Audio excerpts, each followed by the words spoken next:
Hello বন্ধুরা, good morning, শুভ সকাল। সবাই কেমন আছো? আশা করি সবাই খুব খুব খুব ভালো আছো। আর তোমাদের আশীর্বাদে, ঈশ্বরের আশীর্বাদে মোটামুটি আমরা বেশ ভালোই আছি। তো এখন সকাল নয়, মানে ওই 10:30টার মতো বাজে, একদম সকাল নয়, তো ওই 10:30টার মতো বাজে। তো এখন থেকে ব্লগটা স্টার্ট করছি তোমাদেরকে সাথে নিয়ে। আশা করি আজকে ব্লগটা তোমাদের ভালো লাগবে, তো স্কিপ না করে পুরো ব্লগের সাথে থাকার অনুরোধ রইল।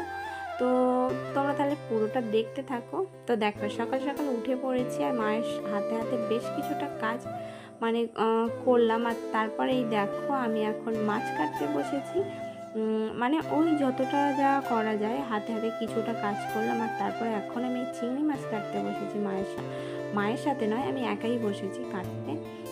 তবে এখানে দুজনার চিংড়ি মাছ আছে, মানে মা আর জেঠিমা। তো দুজনার, জেঠিমা দিকে কাটছে আর এদিকে আমি কাটছি। মোটামুটি জেঠিমারটা একটু বেশি পরিমাণ ছিল, তো জেঠিমারটাও আমাকে একটু হেল্প করে দিতে হবে। তো যাই হোক, ওই জন্য আমি ঝটপট করে মাছগুলো কেটে নিচ্ছি। আর সোনু উঠে পড়েছে বেশ কিছুক্ষণ আগে। তো সোনুকে খাওয়ানো হয়ে গেছে, মানে ফ্রেশ করিয়ে মোটামুটি রেডি সেডি করিয়ে তারপর ওকে খাওয়ানো হয়ে গেছে। তো যাই হোক, দুটো মাছ কাটা কমপ্লিট। আর তারপর আমি এই দেখো পটল কাটছি। চিংড়ি মাছ দিয়ে পটল হবে আজকে, আসলে হবে পটল চিংড়ি। তার জন্য পটলটা খুব ভালো মতো করে আমি কেটে নিচ্ছি। আর এই বাড়িতে আসলে মোটামুটি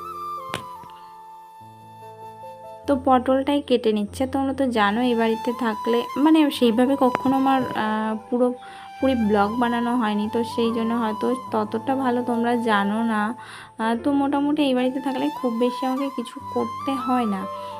তো তবুও মানে আজকে যতটা যা পারি আর কি, মানে এখন করে, যেহেতু এখন একটু বড় হয়েছি, বেশ কিছু বছর গেছে, এখন বুঝতে শিখেছি মায়ের কষ্টটা। মানে এখন যেহেতু অনেকটা সংসার জীবন হলো, সেই জন্য নিজে এখন চেষ্টা করি একটু করার।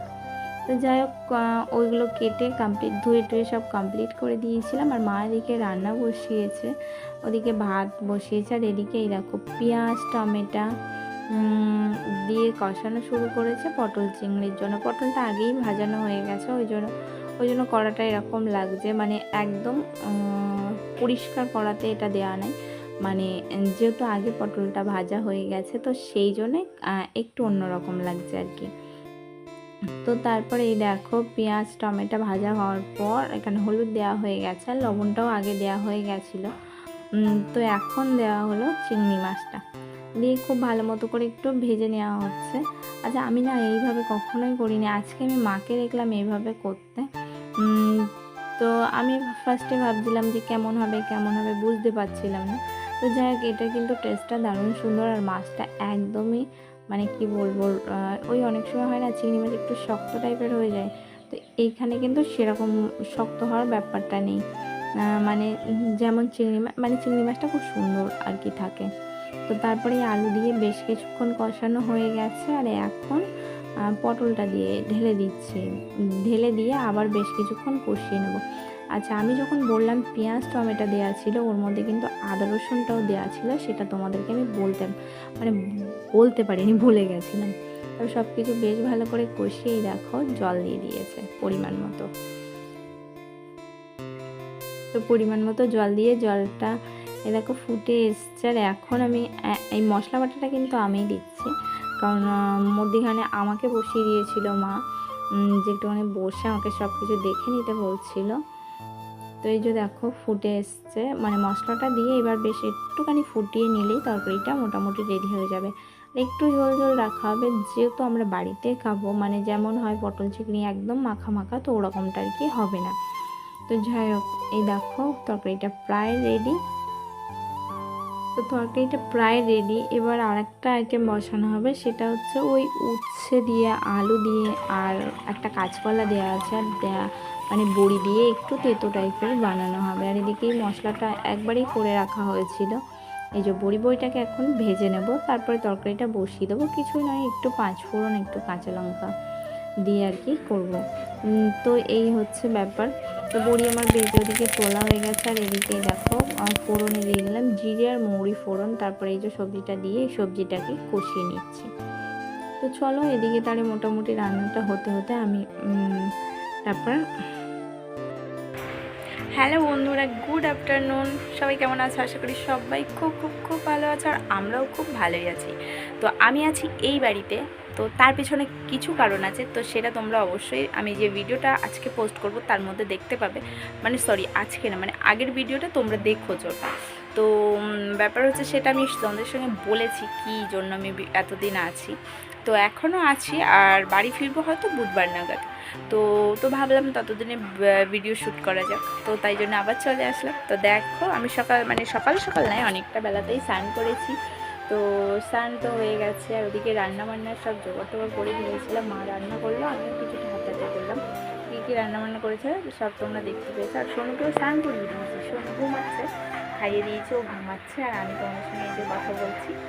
তো এখন আমরা খাওয়া দাওয়া করবো, আর খাওয়া দাওয়া সেরে নিই, তারপর বিকেলবেলা কী করি না করি সেটাও তোমাদের সঙ্গে অবশ্যই শেয়ার করব।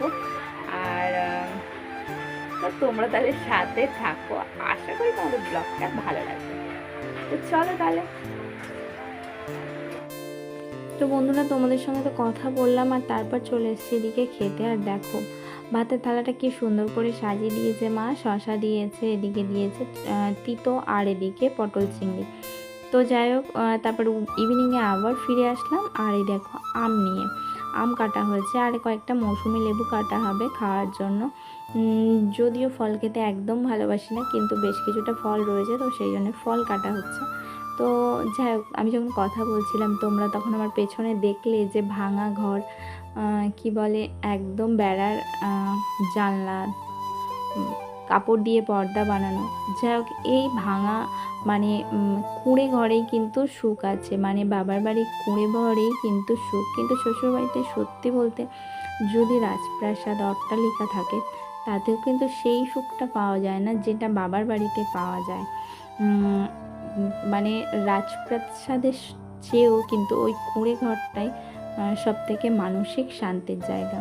তো যাই হোক, তারপর এই দেখো এদিকে ফুচকা নিয়ে চলে এসছে, আর এদিকে বরমশাই গেছিলো, তো বরমশাই নিয়ে গেছিলো মিষ্টি আর দই, আর ফুচকাটা এনেছিল ভাই। তো আমি মোটামুটি সেগুলোই এখন রেডি করছি সবার জন্য। এই দেখো এদিকে ফুচকাগুলো রেডি করে নিচ্ছে, আর পাশে পাউডারের কোটো বা বেশ কিছুটা জিনিস আছে।